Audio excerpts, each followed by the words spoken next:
High everyone, this is Morsalim. অনেকদিন থেকে video দেওয়া হয়নি, বুঝতে পারছো সামনে বিসিএস আছে।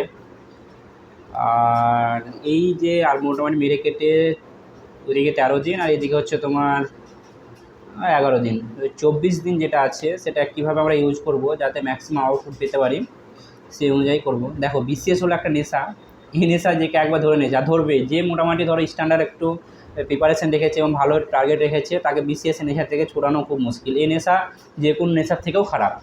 আমি অনেক এক্সাম দিয়ে আসি, কিন্তু আমি ওই এক্সামে গিয়ে মজা পাই না। এখন যেটা আমি মজা পাই বিসিএস দিয়ে, মানে আলাদাই প্রিপারেশন লেভেল অটোমেটিক ভালো লাগে করতে। এটা ম্যাক্সিমাম জনের ক্ষেত্রেই হয়, আমার ক্ষেত্রে নয়, সবারই ক্ষেত্রে হয়। বিসিএস এমন একটা এক্সাম যেটা তোমাকে আলাদা রকমই একটা দিবে, কী বলছে ভাইব দিবে। যদিও অনেক দিন পর হচ্ছে, তাও মোটামুটি তোমার এক্সাম এটা হচ্ছে 2.5 বছর পর এক্সাম হচ্ছে। 2024-এর এক্সাম 14 তারিখ গিয়ে হবে, যদি সব দিয়ে ঠিক থাকে।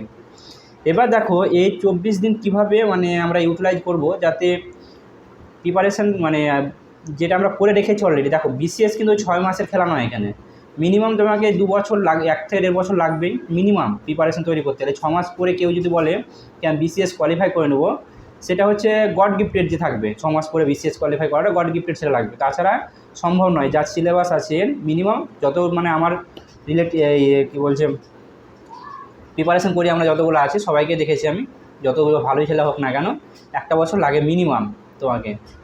তারপরে থেকে যেটা যার মতন করে তৈরি করতে পারবে, যে স্পিডে ততটাই লাগবে, যে যত পরিমাণে প্র্যাকটিস করতে পারে, যে যত ফোকাস ঠিক রাখতে হবে সেই অনুযায়ী মানে তোমার কোয়ালিফাইটা করতে হবে। বিসিএস হচ্ছে তোমার ফোকাস রাখতে হবে।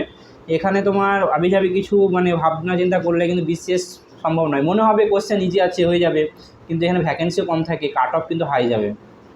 বুঝতে পেরেছো? মানে তোমাকে অন্যদের থেকে কিছু একটা আলাদা করতে হবে যাতে অন্যরা থেকে তুমি একটা নির্দিষ্ট পরিমাণে অ্যাডভান্টেজ পাও। এবার আসছি, যাই হোক ওগুলো নিয়ে পরে আবার ডিসকাস করবো কীভাবে তুমি পুরো জার্নিটা করতে গেলে ভালো পাবে, আউটপুট পাবে, বা ইউজ করতে গেলে তুমি তোমার প্রিপারেশন যে ভুলগুলো আছে সেগুলো হয়তো যদি রিকভার করতে পারো, সেগুলো হয়তো অন্য একটা ভিডিও ডিসকাস করা যাবে। কিন্তু আজকে যেটা হচ্ছে সেটা হচ্ছে তোমার এই যে 24 দিন আছে কীভাবে ইউটিলাইজ করবো। দেখো এই 24 দিনে তুমি নতুন কিছু পড়তে পারবে না, আর পরে পড়তে গেলে তুমি ফাঁসবে।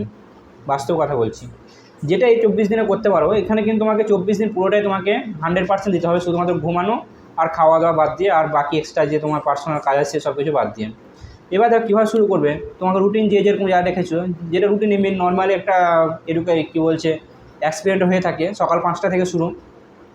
যদি তুমি সকাল 5টা থেকে শুরু করি আমি ধরি, এবার তোমরা যে 7টা 10টা যে যেরকম করতে পারো সেটা অনুযায়ী তোমরা করতে পারো, কী বলছে বাড়াতে পারো। এদিকে যতটা পারবে ওইদিকে ততটা হবে, আবার তোমার কী বলছে কমবে। বুঝতে পারলেন? তাহলে এইদিকে দেখে নাও, তুমি যদি এদিকে 5টা থেকে শুরু করো, 5টা থেকে তুমি এক কাজ করতে পারো। এখানে প্রথম যে আওয়ারটা থাকে সকালবেলাটা 5টা থেকে দুপুর 10টা 11টা পর্যন্ত 12টা পর্যন্ত, মানে তোমার দুপুর আগে পর্যন্ত স্নান করার আগে পর্যন্ত তুমি তোমার যেটা রিভিশন দেওয়ার আছে, সিলেবাস যেটা তুমি শেষ করে রেখেছো সেগুলো শেষ করো। রিভিশন দাও আগে, ফার্স্ট হয়ে রিভিশন দাও। তারপরে দুপুরবেলাতে তুমি টেস্ট দাও, ম্যাক্সিমাম যতটা দিতে পারো দুপুরবেলা থেকে ওই সন্ধ্যা পর্যন্ত টেস্ট দিয়ে দিলে। তখন কিন্তু কিছু কথা টেস্ট দিয়ে দাও, পরপর যতটা পারছো, যতটা তোমার অ্যাবিলিটি হচ্ছে, যতটা যে পরিমাণে তুমি পড়াশোনা করে রেখেছো সেই অনুযায়ী স্পিড বাড়বে টেস্টেরও। টেস্ট দিয়ে দিলে বাকি রাত্রিবেলাটুকুনে তুমি ওই টেস্টটিকে আবার অ্যানালাইসিস করো। এরকমভাবে যদি তুমি কন্টিনিউ করতে পারো তাহলে কিন্তু দেখবে এক্সামে গিয়ে তোমার 100% মানে আসবে, কী বলছে আউটপুট আসবে। বুঝতে পারলে? কন্টিনিউ করতে থাকবে এরকমভাবে, দেখবে আস্তে আস্তে তোমার অটোমেটিক্যালি ডব্লিউবিসিএসে কোশ্চেন খুব একটা টাফ থাকে না, ইজি কোশ্চেন থাকে, কিন্তু তোমাকে অ্যাকুরেসি মেনটেন করতে হবে। অ্যাকুরেসি মানে কি, তুমি দেখে কোশ্চেন জানা কিন্তু অপশানে গিয়ে তুমি ভুলভাল করে এসছো, এই জিনিসটা যেন না হয় তার জন্য তোমাকে প্রচুর পরিমাণে প্র্যাকটিস করতে হবে। ওখানে গিয়ে নতুন কোশ্চেন যেন না থাকে। দেখো নতুন কোশ্চেন কিছু থাকবে যেটা সবার ক্ষেত্রে নতুন লাগবে, সেগুলো তোমাকে ছেড়ে আসতে হবে।